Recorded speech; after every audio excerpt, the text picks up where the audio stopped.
जय हिंद दोस्तों, स्वागत है आपका मेरे YouTube channel crazy for education में। और आज मैं आपके सामने फिर से आ गया एक नया टॉपिक लेके, जिसका कि नाम क्या है, जन आंदोलनों का उदय। बेसिकली इस टॉपिक में हम देखेंगे कि चिपको मूवमेंट क्या था, चिपको मूवमेंट क्या था, फिर दलित पैंथर्स क्या थी, फिर उसके बाद देखेंगे दलीय आंदोलन क्या होता है, दल आधारित आंदोलन या दलगत आंदोलन क्या होता है, या दलीय आंदोलन क्या होता है, फिर गैर दलीय आंदोलन क्या होता है। इन सब चीजों का आज हम इस टॉपिक में देखेंगे। अब बाकी के जिसका सेकंड पार्ट आएगा वो मैं जल्दी कल या परसों तक में दे दूंगा। दूसरा पार्ट भी शूट करके मैं अपलोड कर दूंगा, तो कृपया मेरे चैनल पे बने रहें। और अब ज्यादा देर नहीं होगी क्योंकि एग्जाम लगभग मेरे अब खत्म होने वाले हैं, तो मैं जल्दी से जल्दी इसमें वीडियो देने की कोशिश करूंगा। तो चलिए शुरू करते हैं अपना आज की क्लास। ठीक है, सबसे पहले देखते हैं कि जन आंदोलन होता क्या है। जन आंदोलन क्या होता है? जन आंदोलन का अर्थ होता है ऐसा आंदोलन जो जनता के द्वारा किया जाता हो, जनता के द्वारा किया जाता हो, जन आंदोलन कहते हैं। मतलब कि जैसे कि अभी इसका लाइव एग्जांपल दूं तभी किसान आंदोलन, मतलब जो वहां पे लाखों करोड़ों पे लोग मिलके जहां पे जो आंदोलन शुरू करते हैं वो क्या कहलाता है, जन आंदोलन कहता है। जैसे कि फार्मर प्रोटेस्ट, या फिर अभी कुछ दिन पहले पिछले साल फरवरी में शाहीन बाग हुआ था। तो ये सब क्या होता है, जन आंदोलन होता है। यानी कि सरकार की कुछ नीतियों के खिलाफ जो आक्रोश लोगों के अंदर होता है, वो आक्रोश जब लोगों के मन से बाहर आ जाता है तो क्या कहलाता है, जन आंदोलन कहलाता है। इसमें हम पहला टॉपिक देखते हैं, चिपको आंदोलन क्या होता है। चिपको आंदोलन ये क्या होता है? क्या होता है कि 1973 में उत्तराखंड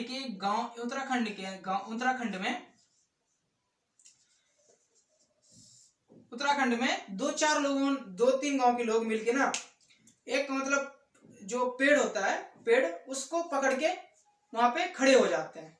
ठीक है, तो भाई अब पेड़ को पकड़ के खड़े क्यों होते हैं? तो क्या होता है कि पहले इसकी जो बैकग्राउंड तैयार होता है, कैसे होता है कि एक बार जो गांव के लोग जो है ना, वन विभाग के पास गए और उन्होंने कहा, वन विभाग से कहा उन्होंने कि सर हमें जो अंगू नाम का पेड़ है, वहां के जंगल में जो अंगू नाम का पेड़ था उसको काटने की अनुमति दे दीजिए ताकि हम अपना गुजर बसर कर सकें। मगर जो वन विभाग ने क्या किया, वन विभाग ने इसको देने से मना कर दिया। और उन्होंने कहा कि नहीं, ये आरक्षित क्षेत्र है, हम यहाँ पे नहीं कर सकते। मगर कुछ टाइम बाद क्या होता है, कुछ टाइम बाद ये सेम पेड़ काटने की अनुमति किसको मिल जाती है, एक वाणिज्यिक उपयोग के लिए किसको मिल जाती है, ये सेम चीज काटने के लिए एक खेल निर्माता कंपनी को, खेल का सामान निर्माता कंपनी को, यानी कि बल्ला सब बनाने के लिए। अब भाई सीधी सी बात है ना कि जिस चीज की हम रक्षा कर रहे हैं, जिस चीज के ऊपर हमारा अधिकार है, वो हम अधिकार अगर किसी और को दे दिया जाए तो हमारे अंदर तो रोष पैदा होगा ही। तो इन्होंने क्या किया, एक नया तरीका अपनाया प्रोटेस्ट करने का। इन्होंने क्या किया कि मान लो ये अगर अंगू का पेड़ है, तो इसके अंदर क्या किया, अब मतलब इसके चारों तरफ जो है, इसके चारों तरफ पकड़ के इसको यूं करके खड़े हो गए ताकि, और इन्होंने ये कहा कि अब अगर आपको ये पेड़ काटोगे तो सबसे पहले आप हमें काटो, फिर जाके आप पेड़ काटोगे। अब तो भाई को सरकार इतनी पागल तो है नहीं, इतने हजार पब्लिक को कटवा देगी, नहीं कटवाएगी ना। और कटवाएगी तो दंगे भड़क जाएंगे या फिर जो आंदोलन शुरू हो जाएंगे। तो इन्होंने एक नया तरीका अपनाया। ये जो आंदोलन शुरू किस लिए हुआ था पता? ये जो आंदोलन शुरू हुआ था किसके लिए? तो ये अंगू के पेड़ को बचाने के लिए, यानी कि इसको अपने अधिकार के लिए। मगर ये धीरे धीरे जो है आंदोलन में और सब चीजें भी शामिल हो गई, जैसे कि शराबबंदी जैसी वो भी शुरू हो गई। शराब क्या था, मतलब क्या करते थे यहाँ के लोग, ठेकेदार जो थे वो क्या करते थे, जो यहाँ के मर्द लोग थे ना, इस उत्तराखंड के जो मर्द लोग थे उनको क्या देते थे, शराब पीने के लिए देते थे। अब भाई शराब तो खैर शराब ही है, देते थे, खुश हो जाते थे वो मर्द भी पी के। अब महिलाओं ने क्या सोचा कि भाई अब ये प्रोटेस्ट कर रहे हैं तो लगे हाथों इसको भी लपेट लो, ये भी हो जाएगा साथ ही साथ काम। तो महिलाओं ने क्या किया, मर्द मर्द तो कर नहीं रहे थे, क्योंकि वो तो एकदम शराबी बने पड़े थे, मोल रहे थे एकदम ऐसे ही। तो उन्होंने क्या किया, शराबी इसको बंद करवाने के लिए महिलाओं ने आंदोलन शुरू किया। महिलाओं ने आंदोलन शुरू किया और अंत में जाके ये आंदोलन बहुत ही बड़े पैमाने पे फैला। ये लगभग ये हजार गांव में फैलने लग गया, सब लोग यही कहने लग गए और ये आंदोलन बहुत ही विस्तृत हो गया। अब इसकी मांगे क्या क्या थी इस आंदोलन की मांग क्या क्या। तो अभी तक तो हमने देखा कि चिपको आंदोलन क्या था। अब भाई इसी बात है भाई, अब कोई आंदोलन शुरू हो रहा है तो भाई कोई ना कुछ तो मांग होगी उनकी। तो चिपको मूवमेंट की मांगे क्या क्या थी। तो पहला मांग क्या था, ठेका बाहरी को नहीं, मतलब जो जंगल का जो ठेका था वो किसी बाहरी को ना मिले, वो हम जैसे स्थानीय लोगों को मिले, ताकि हम उससे अपना गुजारा बसारा कर सके। अब उसकी हम और ताकि हम उसको और अच्छे से डेवलप भी कर सकें। दूसरा क्या था, दूसरी मांग क्या थी, जल जंगल जमीन पर स्थानीय लोगों का अधिकार। मतलब बस बात सही भी है ना, अगर मैं दिल्ली में रहता हूँ और मेरे आसपास कोई जंगल है, वैसे है नहीं यहाँ पे, सिर्फ जंगल है मतलब वो बिल्डिंग्स के जंगल है, वो नेचुरल जंगल नहीं है, आर्टिफिशियल जंगल है। तो अगर मेरे यहाँ पे आसपास अगर कोई जंगल होता तो वाजिब सी बात है कि मैं और मेरे पड़ोसी जितने भी है उनका उस पर अधिकार होता है, क्योंकि वो उसकी देखभाल करते हैं, वो उसमें उसका अपना जीवन व्यतीत होता है। इसको अगर इस और से अगर समझो तो जैसे आदिवासी है, ठीक है, वो क्या करते हैं, वो रियल रूप में जंगल के रक्षक हैं, तो भाई जंगल पे उनका अधिकार पहला होना चाहिए ना। मान लिया सरकार का अधिकार है, पर सरकार से पहले तो वो वहां पे रह रहे हैं ना, तो उनका अधिकार वहां होना चाहिए। तो उन्होंने यही कहा कि भाई हम जब यहाँ पे सब कुछ कर रहे हैं तो इस पे हमारा अधिकार होना चाहिए, किसी और का नहीं। तीसरा क्या था, लघु उद्योगों को बढ़ावा। उन्होंने क्या कहा कि भाई हमें सिर्फ यही नहीं चाहिए, हमें जो लघु उद्योग हम करते हैं, जो छोटे मोटे काम करते हैं, उसमें भी जो है ना, हमें उसके लिए जो सामग्री है वो कम दामों पे मिलनी चाहिए, कम दामों पे, ताकि हम अपने आपको और ज्यादा डेवलप कर सकें और कम दामों में अच्छी क्वालिटी का हमें माल मिलना चाहिए। चौथा क्या था, सतत पोषणीय विकास। सतत पोषणीय विकास क्या होता है, ऐसा विकास जिसमें कि पर्यावरण को क्षति ना पहुंचे। उन्होंने ये कहा गवर्नमेंट से कि देखो सर, जो विकास ऐसा करो जिससे कि हमारे जो पारिस्थितिक तंत्र यानी कि एनवायरनमेंट है उसको कोई नुकसान ना हो, मगर विकास हो, ठीक है। ये सब मांगे उन्होंने की और ये आंदोलन शुरू कब हुआ था, 1973 में। और अंत में सरकार ने को ये बात माननी पड़ी और सरकार ने 15 साल तक जो है वृक्षों की कटाई पर रोक लगा दी। और उन्होंने ये कहा कि जब तक जो वृक्ष कटे हैं उसकी प्रतिपूर्ति नहीं हो जाती, तब तक यहाँ पे 15 साल तक कोई कटा नहीं करेगा, कोई भी पेड़ नहीं काटे जाएंगे। ये था हमारा चिपको मूवमेंट। अब दूसरा देखते हैं क्या होता है, वो दलित पैंथर्स।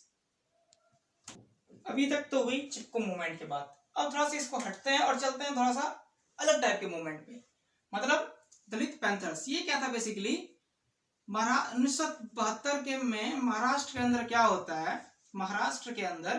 क्या होता है कि जो झुग्गी में रहने वाले दलित लोग थे ना, जो दलित पढ़े लिखे बच्चे थे, उनके साथ बहुत ज्यादा भेदभाव किया जाता था। उनको मतलब क्या कहते हैं, उसको अनटचेबिलिटी की जाती थी, उनसे बहुत ज्यादा भेदभाव किया जाता था, उन्हें छुआछूत किया जाता था। तो इसके खिलाफ जो है ना, इस छुआछूत के खिलाफ, भेदभाव के खिलाफ इन्होंने आवाज उठानी चाहिए। और इन्होंने इस आवाज उठाने के लिए एक इनको मंच चाहिए था। तो इन्होंने कौन सा मंच का नाम दिया, दलित पैंथर्स मंच। एक मंच का गठन किया, इसका नाम दिया दलित पैंथर्स। जब इसको आवाज उठानी चाहिए, इनको बेसिकली पता था कि कॉन्स्टिट्यूशन में जो है, यानी कि हमारे संविधान ने हमें अनटचेबिलिटी को बैन कर दिया, हमें समानता का अधिकार दिया है, हमसे कोई भी छुआछूत नहीं कर सकता। मगर फिर भी किया जाता था और अभी भी किया जाता है, पर छोटे मात्रा में किया जाता है, लेकिन किया जरूर जाता है। तो इस छुआछूत के खिलाफ, इस भेदभाव के खिलाफ इन्होंने आवाज उठाई और इन्होंने दलित पैंथर्स नाम का एक संगठन बनाया। इस संगठन का मेन काम क्या था, मुख्य काम क्या था, इनका मुद्दा क्या था कि जो इनसे भेदभाव किया जा रहा है उसको खत्म किया जाए। दूसरा क्या था, जो लॉ बनाया है उसको और ज्यादा स्ट्रिक्ट बनाया जाए और ज्यादा इसको कठोर बनाया जाए, ताकि हमसे कोई शोषण ना कर सके। इन्होंने अपना शुरू किया 1972 में दलित पैंथर्स ने। अपना ये क्या कहते हैं आंदोलन शुरू किया भेदभाव के खिलाफ। और इसको जो है ना, इस आंदोलन को 1989 आते आते जो है ना, 1989 आते आते इनको क्या हुआ, सफलता भी मिली, सफलता भी मिली। पर यहाँ पे क्वेश्चन आता यहाँ पे ना, मगर क्या होता है 1972 में यह बना था, मगर 1977 में क्या हुआ, जब आपातकाल खत्म हो गया, आपातकाल सब खत्म हो गया, इसने जो है ना अपने आप को क्या कर दिया, सोशल से क्या कर दिया, राजनीतिक संगठन बना दिया। मतलब ये राजनीति में घुस गए। और इनको ना ये दलित पैंथर्स बनाने का एक कारण ये भी था कि ये जिसका सहारा ले रहे थे, जिस पॉलिटिकल पार्टी का सहारा ले रहे थे, वो लगातार जो है मतलब हंसिए पे जा रही थी। जैसे कि इनको RPI, Republican party of India, ये भी लगातार क्या करती थी, अपनी सरकार भी बना पाती थी, हमेशा दूसरे के साथ गठजोड़ करना पड़ता था इसको अपने आप के अस्तित्व को बनाए रखने के लिए। जनता पार्टी वो तो 77 के बाद खत्म ही हो गई, 80 के बाद खत्म हो गई थी। तो इन्होंने अपने चाहा कि नहीं, अब हम अपना संगठन बनाएंगे, और इन्होंने ये दलित पैंथर्स बनाया। और 77 के बाद जो है ये क्या हुआ, ये जो है उन्होंने राजनीति आंदोलन बना लिया। और धीरे धीरे जो है इसका मतलब 70, 78, 79 तक आते आते जो है ना, इसका पूरी तरह से पतन हो गया दलित पैंथर्स का। अब इसमें कुछ नहीं बचा। तब यहाँ पे आप क्वेश्चन पूछोगे कि भाई ये क्या बात हुई, 1979 में ये खत्म हो गया, पर फिर तू कह रहा है कि 1989 में इसको सफलता मिली। तो भाई जो दलित पैंथर्स खत्म हुआ, तो इसके सब्स्टिट्यूट में एक नया आंदोलन, नया एक समूह बन गया, जिसको कि हम क्या कहते हैं, बाम सेफ नाम का एक नया संगठन बना, जिसने कि इनकी मांगों को, यानी कि दलित पैंथर्स की जितने भी मांगे थे उनको उठाया। इसका फुल फॉर्म होता है बैकवर्ड एंड माइनॉरिटी,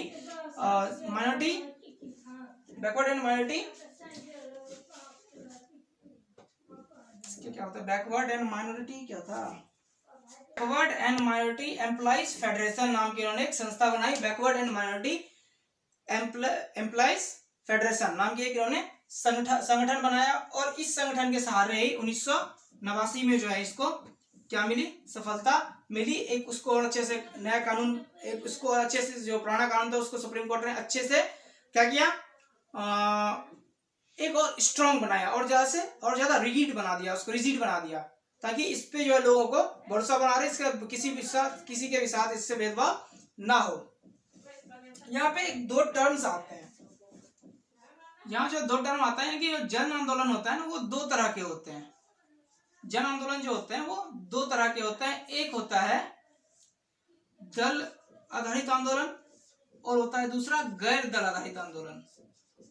गैर दल आधारित, तो दल आधारित आंदोलन क्या होता है, तो दल आधारित आंदोलन वो होता है जिसमें कि किसी राजनीतिक दल का हस्तक्षेप हो। गैर दलीय आंदोलन क्या होता है, जिसमें कि किसी राजनीतिक दल नहीं होते इसमें। जैसे कि अभी का जो किसान आंदोलन है, इसमें कोई राजनीतिक नहीं, गैर राजनीतिक है, यहाँ पे कोई पॉलिटिकल पार्टी नहीं है। पहले नहीं थी, अब आ गई है, जब शुरू होता तब नहीं था। पर अब जो है गैर राजनीतिक क्या होता है, जैसे कि केरल में या बिहार में जो एक आंदोलन चलाया गया था, किसके अंडर में, कम्युनिस्ट पार्टी के, मार्क्सवादी और लेनिनवादी के अंदर में आके एक आंदोलन चलाया गया था, जिसको कि मतलब समानता जमींदारी प्रथा के खिलाफ बिहार में। तो इसमें क्या हुआ, कौन सी पार्टी आ गई, कम्युनिस्ट पार्टी। तो ये क्या हो गया, दलीय आंदोलन हो गया। यानी कि जहां पे भी, जिस भी आंदोलन में राजनीतिक दल हो, वो क्या कहलाता है, दलीय आंदोलन। और जहां पे नहीं होता, जहां पे राजनीतिक दल नहीं होता, वो क्या होता है, गैर दलीय आंदोलन। तो आई होप कि आपको ये वीडियो अच्छी लगी हो। इसका मैं पार्ट 2 जल्दी ही, कल परसों तरसों तक में, 2-3 दिन के अंदर मैं वो भी अपलोड कर दूंगा। और अगर अच्छी लगी तो लाइक, शेयर और सब्सक्राइब भी जरूर करना। जय हिंद, जय भारत। पूछा गया था x²/y/z। तो ऐसे सवालों को करने के लिए देखिए, एक तो बेसिक ट्रिक है, एक तो लाइक और शेयर ठोक दीजिए, महाकाल का लाइक और शेयर ठोक दीजिए। पूरा साल मेहनत करता हूं आपके लिए बेटा, ऐसा नहीं चलेगा।